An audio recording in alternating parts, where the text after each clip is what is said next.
Okay.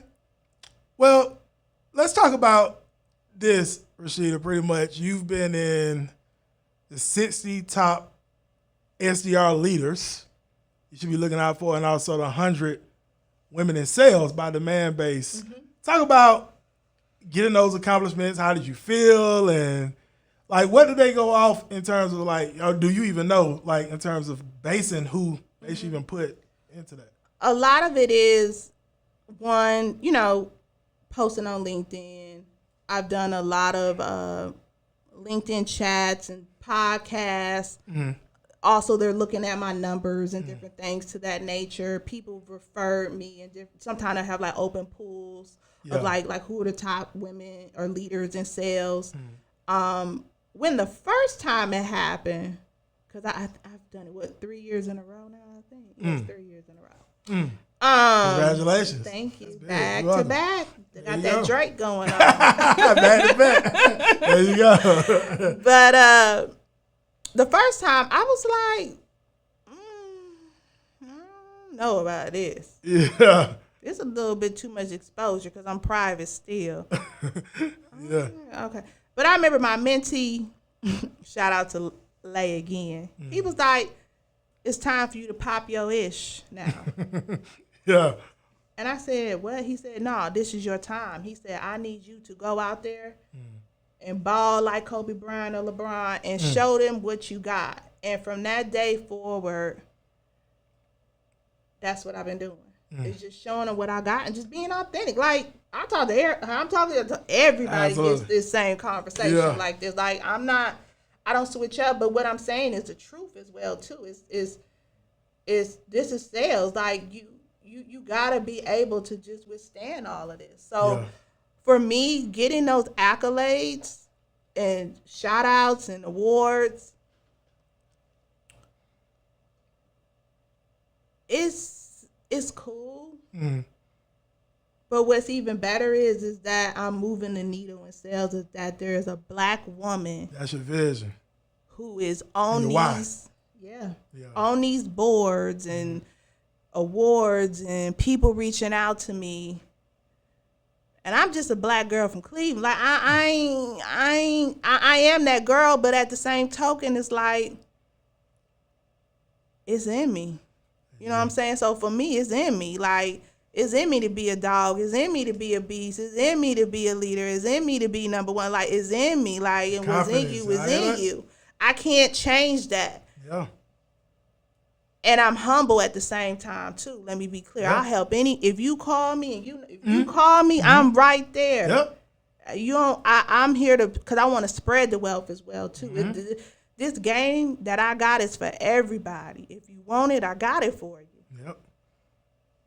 So for me, it's supposed to be this way, and I'm gonna say that like that. I'm supposed to be in these rooms as a Rhasheeda Hughes. There you go. Because when you see a Rhasheeda Hughes on a resume, we already know what time it is.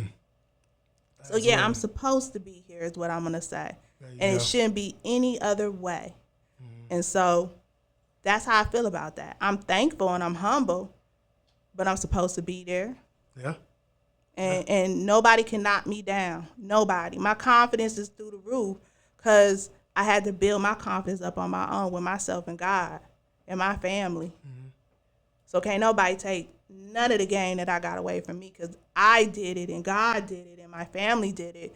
And that's true and that's real. Like, I don't play about that. Like, that's real. Yeah. I mean that from the bottom of my heart. Like, I work hard to get here, and can't nobody.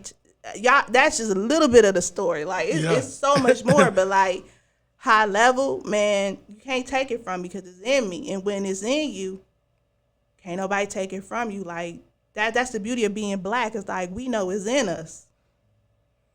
Like you can't. I got my master's. What you talking about? Like, I ain't your average chick. Like, I got degrees and accolades behind me that I'm supposed to get. They supposed to be on my board and hanging up behind me. Like, I'm supposed to.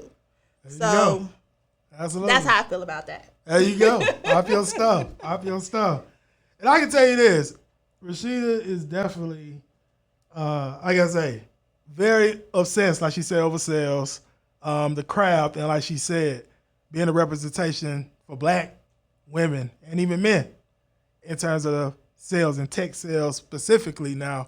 And I can tell you, me and Rhasheeda have done webinars together. She as well came and spoke at the Rise of the 1% anniversary event to our clients in regards to sales and building sales teams. Mm-hmm. And she's here right now as well on this podcast talking sales, right? Yes. This is your thing you do. And what we'll do, Rhasheeda, before we get ready to wrap, is you lately as well been speaking on stages. Let's talk a little bit about that. Yeah, so shout out to Lay again. This is my mentee. He pushes me too as I push him. Mm-hmm. But he was like, I think I did like a couple things for women in sales. Shout out to my ladies and women in sales. I love you guys. Thank you for always being supportive. That group is phenomenal. So if there's any women that are in sales, please join it. Sorry to be promoting something, but that's a phenomenal group if you are a woman trying to get into sales. But overall, they gave me some chances to speak, and just the feedback that I got from that, I was like, oh my gosh, like people really gonna listen to me, not just in a corporate setting, but like people want to know. And like people were inboxing me afterwards, like, hey, can you mentor me? Like, can we have more conversation? I'm like, yeah. And I said, you know what? I need to take this show on the road. And so I just started reaching out to my network and having conversations, and people were like, yeah, come. And I have like a following to some extent now. Mm-hmm. And I just recently came off of Outreach Unleash sales event in Hollywood, Florida, Miami, Florida, which was probably one of the biggest stages that I spoke on. And it's showing my passion, and I'm being authentic. And like how I talked on this podcast, that's how I was talking. Yeah. So stage, it's like, hey, this is me, So, and people loved it, and people shouted me out on LinkedIn, and it's a passion. So like, what's next kind of for me is that I'm going to be speaking on stages a lot more. I'm going to do the exposure piece.